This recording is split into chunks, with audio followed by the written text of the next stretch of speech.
Hi, it's Mark at Urban Automotive, Oakville, Ontario, Canada. Thanks for watching our YouTube channel and subscribing. We just want to give you the sound of an engine with no compression.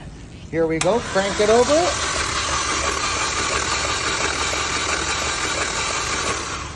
And that's what an engine sounds like when it has no compression. We haven't opened up this engine yet, but we suspect a broken timing chain. Either way, the bottom of the engine is turning and the top is not, which you're not going to get very far with that. Urban Automotive, safety first.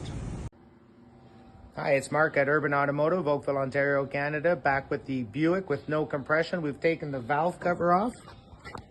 Just wanted to show you all the slack that we have in the chain. Unacceptable.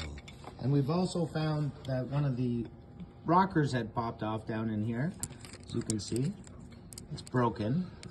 More than likely because the chain's slack and one of the guides must have let go. And we're just gonna have an associate crank it over to show you with our compression gauge how we have no compression. Can I get a crank, please?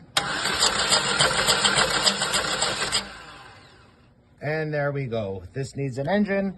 Unfortunately, there's not much we can do with it, so we're gonna put another used engine in and keep the customer happy and keep the car rolling.